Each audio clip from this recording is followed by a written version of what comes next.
Subscribe करें हमारे channel को आसान जिंदगी और इस बेल आइकन को प्रेस करें इसी तरह के और वीडियोस प्राप्त करने के लिए।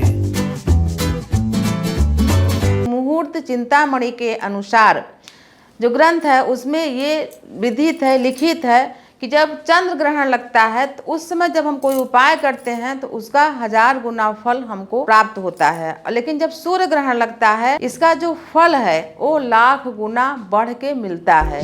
नमस्कार, मैं शारदा पांडे आसान जिंदगी के इस एपिसोड में आपका स्वागत करती हूँ। जैसे कि हर बार जब ग्रहण नहीं होता है तो मैं बताने आती हूँ कि ग्रहण नहीं है। जैसे कि पिछले 5 तारीख को ग्रहण नहीं था, लेकिन सभी लोगों ने वीडियो दिया कि ग्रहण है तो लोग बोले हाँ ग्रहण है। लेकिन हाँ, इस बार सचमुच का 21 जून को खंड सूर्य ग्रहण है। खंड यानी पूरा सूर्य नहीं ढकेगा, अंधेरा नहीं होगा, थोड़ा बहुत ग्रहण लगेगा, खंड ग्रास सूर्य ग्रहण। तो उसके बारे में मैं आपको बताऊंगी। इसके पहले बहुत ही जानकारी भरा हुआ वीडियो पहले आसान ज़िंदगी में डल चुका है, उसको आप ज़रूर देखें। उसमें उपाय सहित बताए गए हैं। फिर भी इस बार मैं आपको सबसे पहले बताऊंगी कि ग्रहण कब लगेगा, मध्यकाल कब होगा, मोक्ष कब होगा। तो सबसे पहले जब ग्रहण लगता है तो उसका सूतक काल भी मनाया जाता है। तो ग्रहण जब लगे उसके 4 प्रहर पहले सूतक काल मनाया जाता है। जैसे कि ग्रहण का स्पर्श 21 जून को होगा तो इसके 4 प्रहर पूर्व यानी अर्थात कि 20 तारीख को रात्रि को 10:18 से सूतक काल लग जाएगा। यानी उसके बाद अब कहना तो चाहिए कि बहुत सोना नहीं चाहिए, खाना नहीं चाहिए, बहुत सारी चीज़ें होती हैं, पर उतना कोई नहीं मानेगा। तो सूतक शुरू हो जाएगा 20 तारीख को रात्रि 10:18। उसके पहले आप भोजन वोजन सब कर लें। जो भी दूध है, दही है, मक्खन है, ये सब चीज़ों में तुलसी पत्र या कुछ घास डाल के रखें। पानी वगैरह में, उसे पानी वगैरह तो ताज़ा ही भरना चाहिए। तो जो चीज़ें ऐसी हों कि ज़रूरी हैं और पका हुआ भोजन नहीं रखना चाहिए, अगर है तो गाय वगैरह को डाल देना चाहिए। तो मैं आपको बता रही हूँ। और बालक, वृद्ध और रोगी को 1 प्रहर का सूतक मानना चाहिए। जैसे 21 तारीख को 21 जून को स्पर्श यानी सूर्य ग्रहण का स्पर्श काल शुरू होगा 10:18 पर। तो रोगी, वृद्ध और बालक इनको 1 प्रहर का सूतक मानना चाहिए। यानी कि सुबह प्रातः काल 7 बजे से 21 तारीख को 7 बजे से सूतक मानते हुए मोक्ष तक कुछ भी चीज़ें यानी कि खाने पीने नहीं चाहिए और कोई भी कठोरतम काम भी नहीं करना चाहिए। ग्रहण शुरू होगा सुबह 10:18 से। मध्यकाल होगा यानी मध्य 12:02 में और ग्रहण का मोक्ष काल होगा 2:02 में। तो इस दौरान यानी इतने समय के दौरान मध्य में भोजन वगैरह नहीं पकाना चाहिए, खाना नहीं चाहिए। और जैसे कि आप रात्रि को जब 20 तारीख को पूजा वगैरह कर लेंगे तो जो आपका पूजा कक्ष है अलग से, बहुत घरों में अलग से होता है और बहुत घरों में ऐसे कोई कमरा है हॉल वगैरह, तो उसमें एक तरफ कोने में भगवान जी रहते हैं पटरा पर, तो वहाँ पर्दा लगा रहता है। तो पर्दा वगैरह बंद कर दें। अगर अलग से कमरा है तो उस कमरे का कपाट बंद कर दें। और पूजा मोक्ष काल होने के बाद ही सब कुछ, भगवान जी का कपड़ा वगैरह जो होता है, भगवान जी का फ़ोटो वगैरह नहाने के बाद, यानी जब मोक्ष हो जाए तो नहाने के बाद भगवान का पूरा कमरा झाड़ के, पोंछ के, पोछा वगैरह लगा के, फ़ोटो वगैरह साफ़ करके और सभी कपड़ों को धुल देना चाहिए।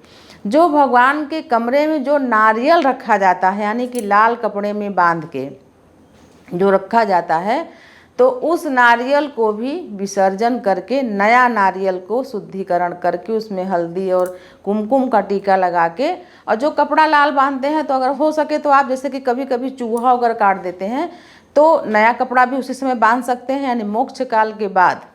और अगर वही कपड़ा सुरक्षित है, कटा वटा नहीं है, तो बहुत दिन बांधने के बाद वो थोड़ा मैला हो जाता है तो उसको धुल के सुखा के बांध सकते हैं। यानी कि पुनः नवीन नारियल को बांधे। वैसे भी नारियल टंगे टंगे सूखा हो जाता है, तो जल भरा नारियल उस समय ग्रहण के बाद बांध सकते हैं। मैं आपको बता रही हूँ कि आप 21 जून को ऐसा क्या करें कि आपका जीवन सुखमय और मंगलमय सदैव बना रहे। उसके बाद अब मैं आपको ऐसी मतलब जानकारियाँ दूंगी जो कि पहले दे चुकी हूँ, जो हमारे नए यूवर हैं वो उनके लिए भी आसान हो जाएगा ग्रहण के लिए कि क्या करना चाहिए क्या नहीं करना चाहिए, और जो बेटियां जो गर्भवती हैं उनके लिए भी मैं बताऊंगी।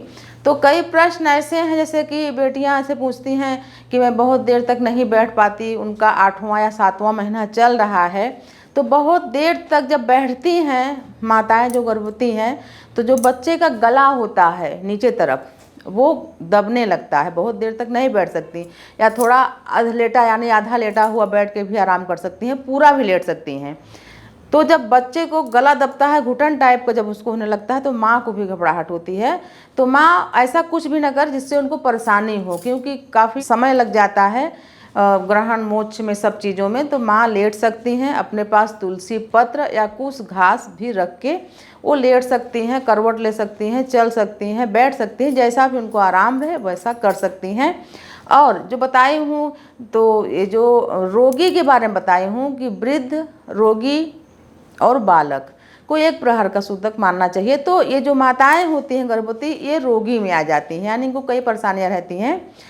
तो जो गर्भवती माताएं हैं इनका ये पूछना है कि हमको भूख बहुत लगती है, हम तो इतने देर तक खाना बगैर खाए नहीं रह सकते। तो मैं इनको ये बताऊंगी कि ग्रहण के दौरान अन्न बिल्कुल ही ग्रहण न करें, निषिद्ध है अन्न खाना ग्रहण के दौरान, यानी जैसे कि 7 बजे से उनको सूतक 7 बजे से 2 बजे तक मानना ही चाहिए। अगर इतने देर तक नहीं मान सकते तो अपन चाय और पानी, नाश्ता में कुछ नहीं, ये सब चीज़ें ले सकते हैं। मोक्ष के बाद 1 दिन में 2-4 घंटे में कुछ नहीं होता, मोक्ष के बाद नहाने वहाने के बाद आप भोजन कर सकती हैं। वो भी भोजन इन समय के मोक्ष के बाद ही पकाया जाता है। अब जो मानते हैं वो मानते हैं, जो नहीं मानते हैं वो नहीं मानते हैं, तो मानने वालों के ऊपर है। तो मैं आपको बता रही हूँ कि 21 तारीख को ग्रहण लगने वाला है, जो कि पहला और आखिरी ग्रहण है। इसके बाद जो 14 दिसंबर को लगेगा वो अपने भारत में नहीं दिखेगा, ये एक ही ग्रहण लग रहा है। तो मैं आपको बता रही हूँ कि आप इसमें क्या करें और क्या ना करें। उसी प्रकार से जैसे कि मान लीजिए किसी के कुंडली में सूर्य ग्रहण है, सूर्य ग्रहण यानी सूर्य और राहु, इतना तो सभी जानते हैं, सूर्य और राहु एक साथ होने पर सूर्य ग्रहण लगता है। तो सूर्य ग्रहण के मध्य, यानी कि सूर्य ग्रहण हमेशा दिन में, सूर्य ग्रहण अमावस्या में और चंद्र ग्रहण हमेशा पूर्णिमा में लगता है। तो सूर्य ग्रहण जैसे दिन में लग रहा है, रात्रि में जब चंद्र ग्रहण लगता है तो उस समय सब लोग बोलते हैं रात्रि में हम कहाँ नारियल विसर्जन करने जाएं, पर सूर्य ग्रहण में आप नारियल विसर्जन कर सकते हैं। अगर किसी के कुंडली में सूर्य और राहु एक साथ, किसी भी जैसे कुंडली का जो लग्न लिखा रहता है वही मेन चीज़ है। लग्न कुंडली में 1 से लेकर जो 12 खाने होते हैं, उसमें अंक से कोई मतलब नहीं है, जो तिकोने घर रहते हैं उन्हीं को खाने बोलते हैं। तो जिस भी घर में सूर्य और राहु हो उतना नारियल आपको जल विसर्जन ग्रहण के दौरान करने से अति शुभ मिलता है। और जो ग्रहण का प्रभाव होता है, यानी जब सूर्य ग्रहण लगता है कुंडली में होता है, तो पिता से बिल्कुल नहीं पड़ती है, वो बेटी हो या बेटा हो, पिता से नहीं पड़ती है। तो सूर्य ग्रहण जब भी लगे तो आप ये सब उपायों को करें। और सर्वसाधारण को मैं एक विशेष उपाय बताने जा रही हूँ जो कि सभी कर सकते हैं, क्योंकि इस दिन रविवार भी है, यानी सूर्य भगवान का दिन ही है। तो जो सूर्य भगवान को दान देने से सूर्य प्रसन्न होते हैं, उन दान को सर्वसाधारण यानी सभी के लिए बता रही हूँ। आप इसको नोट करके विशेष तरह लिख लें। मोक्ष के बाद यानी नहाने धोने के बाद मोक्ष के बाद जो चीज़ बता रही हूँ उनको आपको दान करना है, सभी के लिए मंगलमय होगा। तो आप नोट कर लें। 1 तांबे का लोटा, वो लोटा मतलब ऐसा हो कि उसमें 1-8 किलो गेहूं आ सके। लोटा नहीं हो तो प्लेट हो, कुछ भी। लोटा इसलिए बोल रही हूँ कि आसानी होगा ले जाने में, या तांबे की थाली ओली हो तो किसी पॉलीथीन में करके जो चीज़ें बताऊंगी ले जाओ, फिर वहाँ पर तांबे के पात्र में रख के दान करना है।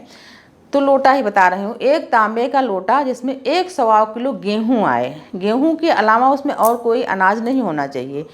1 तांबे के लोटा में गेहूँ को भर लो, उस पर 1 भेली गुड़ रख लो गेहूं के ऊपर। उसके अलावा एक लाल कपड़ा, एक या दो लाल फूल विशेषकर गुड़हल का ज़्यादा अच्छा होता है, एक अनार फल, मतलब ये कुछ 5 चीज़ें रहेंगी, जैसे कि तांबे का लोटा में गेहूँ, गुड़, अनार फल और फूल।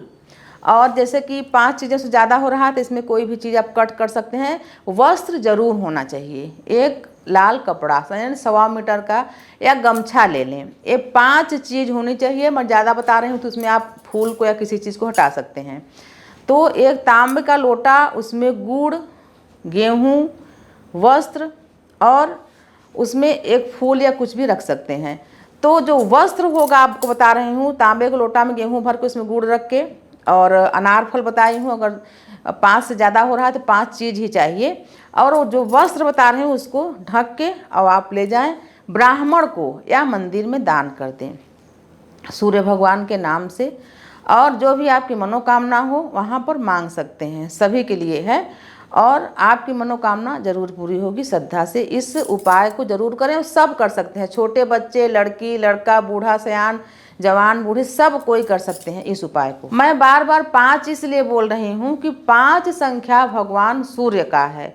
फिर इसके आगे मैं बताऊंगी तो 6 देना नहीं चाहिए, 7 देना नहीं चाहिए, फिर 8 दो, तमाम। तो 5 ही चीज़ के लिए बार बार बता रही हूँ कि 5 चीज़ें दो। ग्रहण के दौरान कोई भी शुभ कार्य नहीं करना चाहिए। शुभ कार्य में होता है गृह प्रवेश, न्यू पूजन, सगाई, विदाई, कुछ भी नहीं करना चाहिए।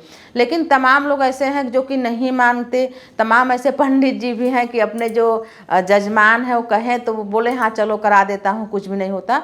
तो आप इन चीज़ों का ध्यान रखें। ग्रहण के दौरान कोई भी शुभ कार्य नहीं करना चाहिए। ग्रहण के बाद एक 5 जो जीव हैं उनके लिए बताऊंगी कि इनको खुश करके आप अपने जीवन से सभी झंझटों से मुक्ति कैसे पा सकते हैं, इसको भी नोट कर लें। ये भी विशेष है और पहले मैं कई बार बता चुकी हूँ, कोई नया नहीं है। पर जैसे पुराना वीडियो आप लोग नहीं देखते या जो हमारे नए देखने वाले अभी सब्सक्राइब करे हैं वो नहीं जानते, तो उनके लिए है।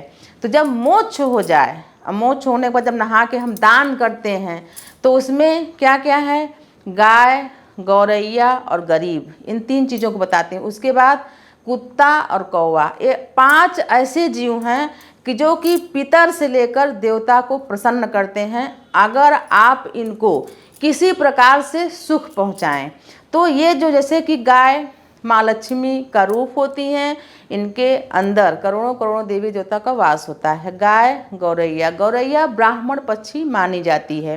गाय, गौरैया और गरीब, गरीब में भी भगवान का वास रहता है। इनको भी खुश करके देवता को प्रसन्न किया जा सकता है। गाय, गौरैया, गरीब। कौआ में साक्षात भगवान शनि जी का वास रहता है। कुत्ता से केतु प्रसन्न होते हैं और घर का जो बालक है, आपका पुत्र है, वो केतु से संबंधित अगर पीड़ित है तो कुत्ता को खुश किया जा सकता है। कुत्ते को खुश करके अपने पुत्र की सुरक्षा की जा सकती है। इन 5 जीवों को आप भोजन करा सकते हैं। अगर इन जीवों को कोई बीमारी है तो आप इनका उपचार करा सकते हैं। इनको मारे न, इनको डांटे न, इनको प्रताड़ित न करें। इन 5 जीवों को कुछ न कुछ भोजन या जैसे बिस्किट वगैरह लेकर आप इनको दान कर सकते हैं। तो मैं आपको बता रही हूँ कि इस ग्रहण में आप ऐसा क्या करें कि आपके घर में सुख, संपत्ति और शांति सदैव बनी रहे। तो मैं आपको बता रही हूँ कि ग्रहण के दौरान मंदिर के सभी कपाट बंद हो जाते हैं, लेकिन दक्षिण भारत में एक जगह है कालाष्ठी, जिसमें काल हटेश्वर नामक मंदिर है, जो कि मंदिर में राहु केतु का स्थापना है, यानी राहु केतु को वहाँ पूजन किया जाता है। तो वो मंदिर ग्रहण के दौरान भी बंद नहीं होती है और हमेशा खुली रहती है। एक मंदिर और है महाकाल उज्जैन का, जो कि वो भी ग्रहण के दौरान बंद नहीं होता, यानी कि वहाँ का कपाट बंद नहीं होता है। भले ही भगवान को स्पर्श करके उस दौरान पूजा पाठ नहीं होता।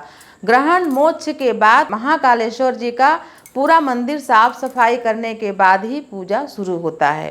तो ये जानकारी मैं आपको दी हूँ और जो भी आपके प्रश्न होते हैं उनके उत्तर के लिए मैं कुछ दिन पहले, यानी ग्रहण के कुछ दिन पहले लाइव वीडियो करूंगी, तो उसके उत्तर भी दूंगी और जो आप तुरंत प्रश्न करेंगे उसके भी उत्तर दूंगी। ये वीडियो आपको अच्छा लगे तो लाइक करें, शेयर करें, हमारे साथ बने रहें, देखते रहें आसान जिंदगी। तब तक के लिए नमस्कार।